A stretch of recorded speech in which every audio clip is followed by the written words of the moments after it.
خدا پیداشتگی است. بعضی ها سوال دارن که گاه و یکی چیز خورده میمونه خلاص نیم یکی مثلا چوبتک نکسی میشکه یکی در نانه میندازیش یا که انشاءالله خدا خواهد یکی بخواری حتی که الله سبحانه و تعالی بینید در همین خدا خواهد ما بعض انسانان در زیافت میدن است میدونید زیافتش چی به ملاک آشا میخورده شکمش سیر میکنه یک محلی بیاد شده که موزه دار نمیده الله اینا میکنه الله بعض بنده هاش در دنیا امتحان میشه الله خواهد بینید یا که آبا میزنه سیر میشه یک محلی باید یا که بعض نسکشوی نسخه زدن کای شریف دوباره یک محلی باید یک موزه بود کده برم نسته در یک جا پرفته ممکن خواهد چونتک دیگه که همه چونتک دیگه چیرا نچه می شیده می نوسک تا که در یک بوجه بودم خدا خواهد سیمسکه در یک بوجه بودم همین چونتک تا خوریمون یگر انشاءالله خدا خواهد یا که بعضی گپ زدیم که سقیش کوئی ضرر نداره سقیش هم میشکنه بینید حتی مخلوقاتی حضور بینید که یک آدم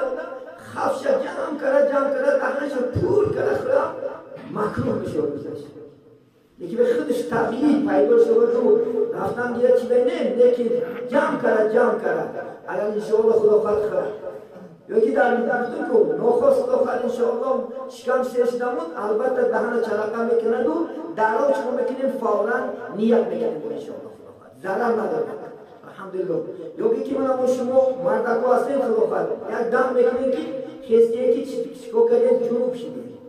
یعنی آبازی واجب شد البته آبازی هم میکنیم ضرر نداره آبازی تشترز میکنیم فقط دهن و بینی احتیاط میکنیم لیکن دهن چرقه میکنیم غرغره من تولد میکنیم که در تولد مثال فقط مبالغه یعنی غرغره کرده بیخی گلنه تر نمیکنیم لیکن دهن البته آگرفته شدن سنته یا که بینی درش شدن سنته سخت نمیکشیمش اندمی آوازی هم همیخیره یعنی دهن و بینی هم فقط غرغرش پوزه نمیکنیم دیگه اعضاهای بدن هم تازه میشه فقط در این کول دومده نمیتونیم مثل ای کول بحر یا حوض نمیپرتیم چونکه وقتی که حوض غلطی دی البته مجبورن آوچ کنه میدره ولی همین لیکن آوازی کردن یا که برای بسیار طور کرده و روزانه تشکیله برفته نه بیلوش نیست اصلا یک فقیر آلیزه هیچی ضرر نداره یکی یک لباسی که ماتریالی تر نمیسال خمی کنه پیچاله کرده چکا کنه یعنی بشینی خدا ضرر ندارد همین حالتون دا چکا میکنیم در انشاءالله خدا خواهد نیت میکنیم دوام دادن ایدام یا که کسی ما را مجبور روزتون را خونود چرا بودم مجبور کرد در تو تمامت که دیگر صورت کید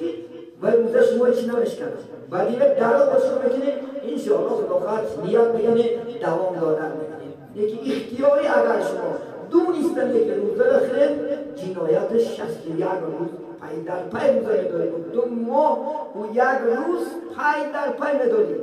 اگر یک بارم نمونه گوش کسیش با اینا 60 اینچی جزایی قصدن خوردن چیه یعنی روزه یا قصدن خوردن آب خدا خواهد این چیزا روزان در ضرر داره نیکی دیگر چیزا انشاءالله خدا خواهد ضرر نداره وقت همشده عزیزانی من انشاءالله خدا خواهد نماز تراویح سر میکنیم الحمدلله حرکت کنید هر یک شبش فضیلت داره خدا خواهد من پگه خدا مناسب نتو 5 یعنی 6